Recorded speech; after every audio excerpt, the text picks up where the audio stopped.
Hey there, welcome to the channel. Hope you're all doing well. So today I would like to talk about a topic that I get asked a lot, that is how I improve my English speaking skills.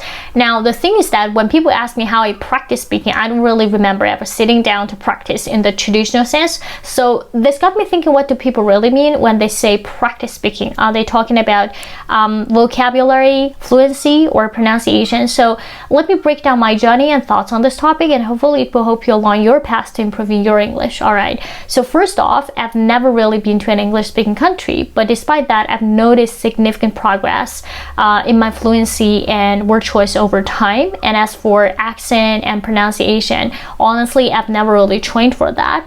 Now, I don't want to sound arrogant or offend anyone, but I feel like accent might just be something that I was naturally gifted with, just like some people are naturally good at sports or dancing, while others have to work much harder for that. So the same could be said for accents. Now, for example, if you ask a really skilled dancer how to learn to dance, they might not know how to answer that because it just came naturally to them. But it doesn't mean that everyone will have the same experience. That being said, accent might just be something that come more naturally to some. Pronunciation is something that you can and should focus on, because you know what? Pronunciation directly affects how clearly your message is understood. So this is why phonetics, paying attention to some tricky sounds and symbols, is very important when it comes to memorizing words. All right. Now, second, let's talk about the importance of listening. Now, one of the biggest factors that contributed to my improvement is listening to authentic English content. And when I say authentic, I mean YouTube videos, TED Talks, movies, or anything in English that you enjoy. All right. So the more you expose yourself to real natural speech, the more it will sink into your subconscious and help you develop a feel for the language. So this ties into something from linguistics called the input hypothesis.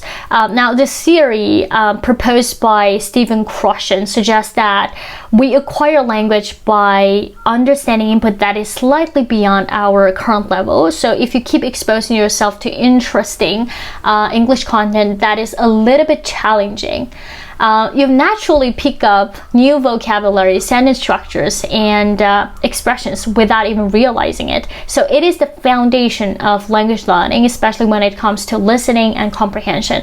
So find content that you enjoy, whether it's like fashion or beauty videos, or maybe like workout videos or TED Talks, and make it a daily habit.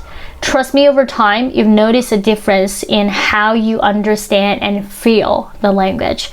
Now, third, let's talk about the role of environment. Now, if you're already living in an English-speaking country, you have the advantage of being surrounded by the language daily. In that case, you're likely hearing and speaking English at school, at work, or even in everyday life. Now, this immersion is extremely valuable because it forces you to use the language, especially for things like casual conversations and quick responses. So one interesting phenomenon in language learning is that oftentimes you find advanced learners of English as a foreign language can give presentations on some complex, abstract concepts in English, like theories or technical subjects, but still struggle with simple everyday vocabulary. So this happens because they haven't been, exposed to casual day-to-day language that native speakers use in real life. But once they spend time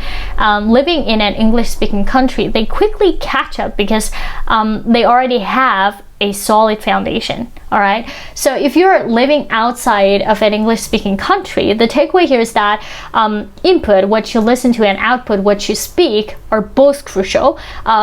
But you don't need to be in an English-speaking country to be able to do this, right?